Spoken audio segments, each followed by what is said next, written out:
ಪ್ರಾರಂಭವಾಗುತ್ತದೆ. ಓಂಕಾರವನ್ನು ಮಾಡುವ ರೀತಿ: ಚಿನ್ಮುದ್ರೆಯನ್ನು ಹಿಡಿಬೇಕು, ಬೆನ್ನು ನೇರ, ಪದ್ಮಾಸನದಲ್ಲಿ ಕುಳಿತುಕೊಳ್ಳುವುದು, 3 ಬಾರಿ ಓಂಕಾರವನ್ನು ಹೇಳುವುದು.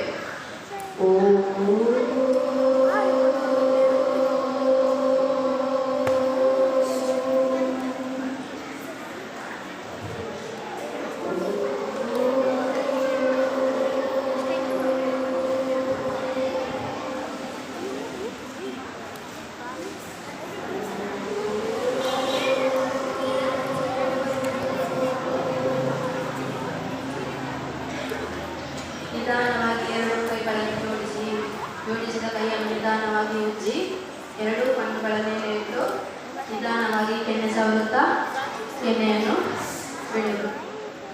ಈಗ ಒಂದು ಊರಿನಲ್ಲಿ ಎಲ್ಲ ಗೆಳತಿಯರು ಸೇರಿಕೊಂಡು ತಮ್ಮ ದಸರಾ ರಜೆಯನ್ನು ಆನಂದಿಸಲು ಕಾಡಿಗೆ ಹೋಗಲು ನಿರ್ಧರಿಸ್ತಾರೆ. ಹಾಗೆ ತಮ್ಮ ಮನೆಯಿಂದ ತಿಂಡಿಯನ್ನೆಲ್ಲ ಕಟ್ಟಿಕೊಂಡು ಹಾಗೆ ಕಾಡಿಗೆ ಸಂಚರಿಸ್ತಾ ಹೋಗ್ತಾರೆ. ಹಾಗೆ ಹೋಗ್ತಾ ಹೋಗ್ತಾ ಅವರಿಗೆ ದೊಡ್ಡ ದೊಡ್ಡ ಮರಗಳು ಕಂಡು ಬರುತ್ತದೆ. ಇದು ವೃಕ್ಷಾಸನದ ಮೂಲಕ ಮಾಡ್ತಿದ್ದಾರೆ. ದೊಡ್ಡ ದೊಡ್ಡ ಮರಗಳನ್ನು ನೋಡ್ತಾ ಹೋಗ್ತಾರೆ. ಹಾಗೆ ಮುಂದೆ ಹೋಗ್ತಾ ಹೋಗ್ತಾ ಅಲ್ಲಿ ಅವರಿಗೆ ದೊಡ್ಡ ದೊಡ್ಡ ಮರಗಳಲ್ಲಿ ಹಣ್ಣುಗಳನ್ನು ಕಂಡು ಅದನ್ನು ತಿಂದು ಸವಿಯುತ್ತಾ ಮುಂದೆ ಹೋಗ್ತಾ ಇರ್ತಾರೆ.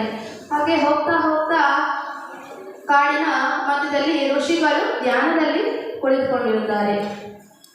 ಮೊದಲಿಗೆ ಧ್ಯಾನದಂದರೆ ಪದ್ಮಾಸನದಲ್ಲಿ ಕುಳಿತುಕೊಳ್ಳುವಂಥದ್ದು.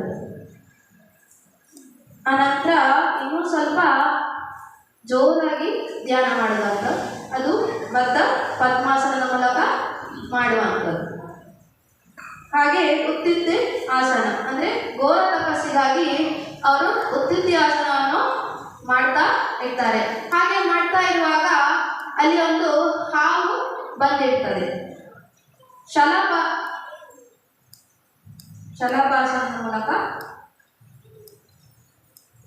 ಹಾವು ಕಂಡಿತ್ತು. ಆದರೆ ಆ ಋಷಿಗೆ ಅಲ್ಲಿ ಹಾವು ಬಂದಿರೋದು ಗೊತ್ತಿರುವುದಿಲ್ಲ. ಹಾಗಾಗಿ ಈ ಮಕ್ಕಳು ಏನು ಮಾಡ್ತಾರೆ, ಆ ಹಾವನ್ನು ನೋಡಿ ಹೆದರ್ತಾ ಹಿಂದಕ್ಕೆ ಹೋಗ್ತಾರೆ. ತುಂಬ ಹೆದರಿಕೆ ಆಗಿರ್ತದೆ ಅವರಿಗೆ. ಹಾಗೆ ಹಿಂದಕ್ಕೆ ಹೋಗ್ತಾರೆ. ಆ ನಂತರ ಎಲ್ಲರೂ ಒಟ್ಟಿಗೆ ಸೇರಿಕೊಂಡು ಮುಂದೆ ಹೋಗ್ತಾರೆ. ಮುಂದೆ ಹೋಗ್ದಾಗ ಅಲ್ಲಿ ನದಿಯೊಂದು ಹರಿಯುವುದು ಕಾಣ್ತಾ ಇರ್ತದೆ. ಆ ನದಿ ಹರಿಯುವುದನ್ನು ಅವರು ಮಾಡಿ ತೋರಿಸ್ತಾ ಇದ್ದಾರೆ. ನದಿ ಹರಿತಾ ಇದೆ. ಹಾಗೆ ನದಿ ಹರಿಯುವಾಗ ಈ ಮಕ್ಕಳಿಗೆ ಏನಾಗ್ತದೆ, ತುಂಬ ಬಾಯಾರಿಕೆ ಆಗ್ತದೆ. ಸ್ವಲ್ಪ ನಾವು ನೀರನ್ನು ಕುಡಿಯುವ ಅಂತೇಳಿ ಮುಂದೆ ಹೋಗ್ತಾರೆ. ಇವರು ಶಶಾಂಕಾಸನದ ಮೂಲಕ ನೀರನ್ನು ಕುಡಿಯುವ ಭಂಗಿಯನ್ನು ಮಾಡ್ತಿದ್ದಾರೆ. ನಿಧಾನವಾಗಿ ಕೆಳಗೆ ಬರುತ್ತಾ ಆನಂತರ ನಿಧಾನವಾಗಿ 2 ಕೈಗಳನ್ನು ಜೋಡಿಸುತ್ತಾ ನೀರನ್ನು ಕುಡಿಯುವಂಥದ್ದು. ಹಾಗೆ ತಮಗೆ ಎಷ್ಟು ನೀರು ಬೇಕೋ ಅಷ್ಟು ನೀರನ್ನು ಕುಡಿಯುತ್ತಾ ಇರ್ತಾರೆ. ಹಾಗೆ ನೀರನ್ನು ನೋಡುವಾಗ ನಮ್ಗೆ ಏನು ಅನಿಸ್ತದೆ ಅಂದರೆ ಈಜಬೇಕು ಅಂತ ಅನಿಸ್ತದೆ. ಆಗ ಇವರೆಲ್ಲರ ಮಕ್ಕಳು ನೀರಲ್ಲಿ ಸ್ವಲ್ಪ ಆಟ ಆಡುವ ಅಂತೇಳಿ ಶಲಭಾಸನದ ಮೂಲಕ ಅಲ್ಲಿ ನೀರಲ್ಲಿ ಆಡಲಿಕ್ಕೆ ಪ್ರಾರಂಭ ಮಾಡ್ತಾರೆ. ನಿಧಾನವಾಗಿ ಕೈ ಮತ್ತು ಕಾಲನ್ನು ಬಡಿಯುತ್ತಾ ಬಡಿಯುತ್ತಾ ಈಜನ್ನು ಮುಂದುವರಿಸ್ತಾರೆ. ಹಾಗೆ ಈಜುತ್ತಾ ಈಜುತ್ತಾ ಈಜುತ್ತಾ ಅವರಿಗೆ ಖುಷಿ ಆಗ್ತದೆ. ಆನಂತರ ಸ್ವಲ್ಪ ಮುಂದೆ ಹೋಗ್ತಾರೆ. ಹಾಗೆ ಹೋಗ್ತಾ ಇರುವಾಗ ಅಲ್ಲಿ ಅವರಿಗೆ ಸಿಂಹದ ಗರ್ಜನೆಯೊಂದು ಕೇಳಿಸುತ್ತದೆ. ಅದನ್ನು ಸಿಂಹಾಸನದ ಮೂಲಕ ಗರ್ಜನೆ ಮಾಡಿ ತೋರಿಸಲಾಗುತ್ತದೆ.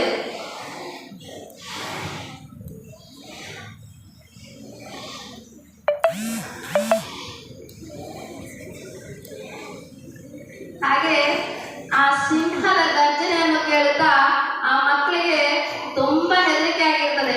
ಅವ್ರೇನ್ ಮಾಡ್ತಾರೆ, ಅಲ್ಲಿಂದ ಓಡ್ಲಿಕ್ಕೆ ಪ್ರಾರಂಭ ಮಾಡ್ತಾರೆ. ನಿಧಾನವಾಗಿ ಓಡ್ಲಿಕ್ಕೆ ಪ್ರಾರಂಭ ಮಾಡ್ತಾರೆ. ಇನ್ನು ಸ್ವಲ್ಪ ಜೋರಾಗಿ ಓಡ್ಲಿಕ್ಕೆ ಪ್ರಾರಂಭ ಮಾಡ್ತಾರೆ. ಆಮೇಲೆ ಜೋರಾಗಿ ಓಡ್ಲಿಕ್ಕೆ ಪ್ರಾರಂಭ ಮಾಡ್ತಾರೆ. ಹಾಗೆ ಓಡ್ತಾ ಓಡ್ತಾ ಎಲ್ಲರೂ ಒಂದು ನಿಂತ್ಕೊಳ್ತಾರೆ. ಅಂದ್ರೆ ತುಂಬಾ ಆಯಾಸ ಆಗಿರ್ತದೆ ಅವರಿಗೆ. ಅವರು ಕಪಾಲಭಾತಿ ಪ್ರಾಣಾಯಾಮದ ಮೂಲಕ ತೋರಿಸ್ತಿದ್ದಾರೆ ಆಯಾಸವನ್ನು ಮಾಡುವಂಥದ್ದು.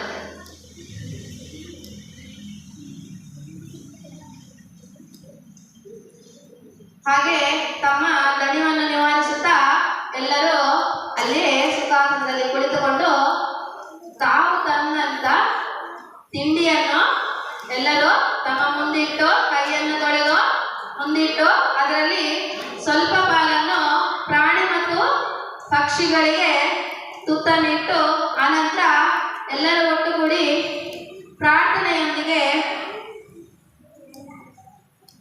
ಅನ್ನಪೂರ್ಣೆ ಸದಾ ಪೂರ್ಣೆ